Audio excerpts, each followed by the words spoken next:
ছোটবেলা থেকেই জানি India is a land of diversity. Diversity in culture, diversity in heritage, diversity in food. আর food মানে আমাদের মাথায় কিন্তু আসেই ডেজার্ট আইটেম বা মিষ্টান্ন।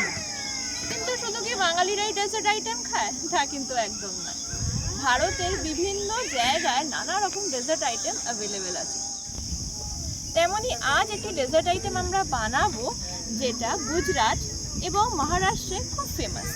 সেটি হলো শ্রীখণ্ড। পুরাণে কথিত আছেন এই শ্রীখণ্ড মিষ্টান্নটি আমাদের পঞ্চপাণ্ডবের ভীম ভগবান শ্রীকৃষ্ণকে উৎসর্গ করেছিলেন। আজ যদি আপনারা মন চান এই ডেজার্টটি অবশ্যই বাড়িতে বানাবেন, কিন্তু উইথ আ টুইস্ট। যেহেতু গরমকাল, ম্যাঙ্গো সিজন, তাই আমি আজকে বানাতে চলেছি আমের শ্রীখণ্ড বা আম্রখণ্ড।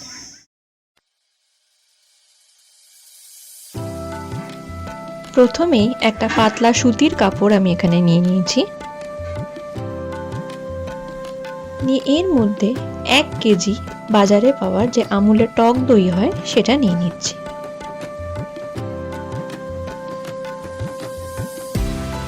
এরপর একটা জল ঝরানোর জন্য আমি এটাকে 4 থেকে 5 ঘন্টা এরকম করে বেঁধে রেখে দিয়েছি। আমি এখানে 2টো মতো পাকা আম নিয়ে নিয়েছি এবং ভালো করে কুচিয়ে নিয়েছি। একটি মিক্সার গ্রাইন্ডারের সাহায্যে আমি এটার একটা পিউরি ফর্ম বানিয়ে নিয়েছি। এরপর 6 থেকে 7 চামচ মতো চিনি নিয়ে আমি সেটাকেও ভালো করে গুঁড়িয়ে নিয়েছি।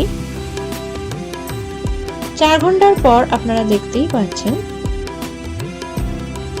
দই থেকে জল বেরিয়ে একটা স্মুথ টেক্সচার হয়ে গেছে।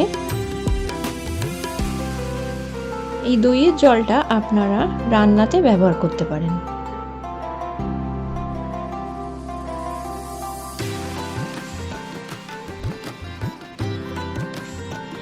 এরপর একটা মিক্সিং বোলে পাকা আমের পাল্পটাকে আমি নিয়ে নিয়েছি এবং তার মধ্যে এই জল ঝরানো টক দইটা অল্প অল্প করে মিক্স করছি।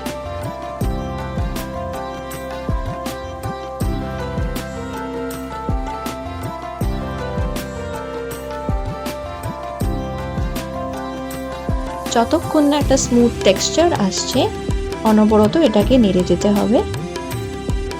এবং এর মধ্যে এরপর আমি গুঁড়ো করে রেখেছি চিনিটা রেখে দিয়েছিলাম, সেটাকে অ্যাড করে দিয়ে আবার ভালো করে ফেটিয়ে নিচ্ছি।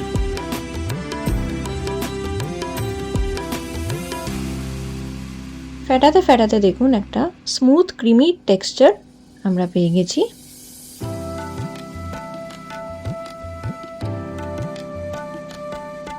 এরপর এর মধ্যে আমি এখানে কিছু কুচনো আম অ্যাড করছি।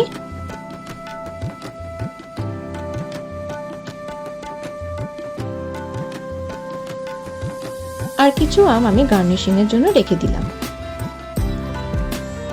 আবার ভালো করে সবকিছু আবার মিক্স করে নিয়ে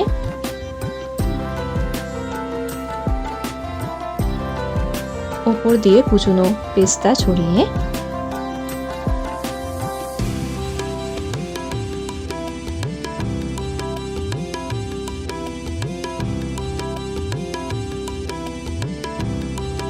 কেটে রাখা আমগুলো উপর দিয়ে সাজিয়ে দিলাম।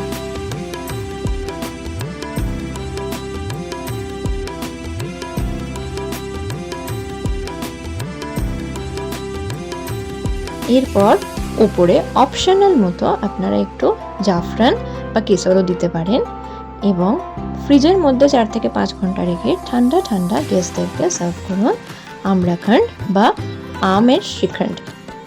ভিডিওটি ভালো লাগলে অবশ্যই ট্রাই করবেন এবং চ্যানেলটিকে সাবস্ক্রাইব করে রাখবেন। ধন্যবাদ।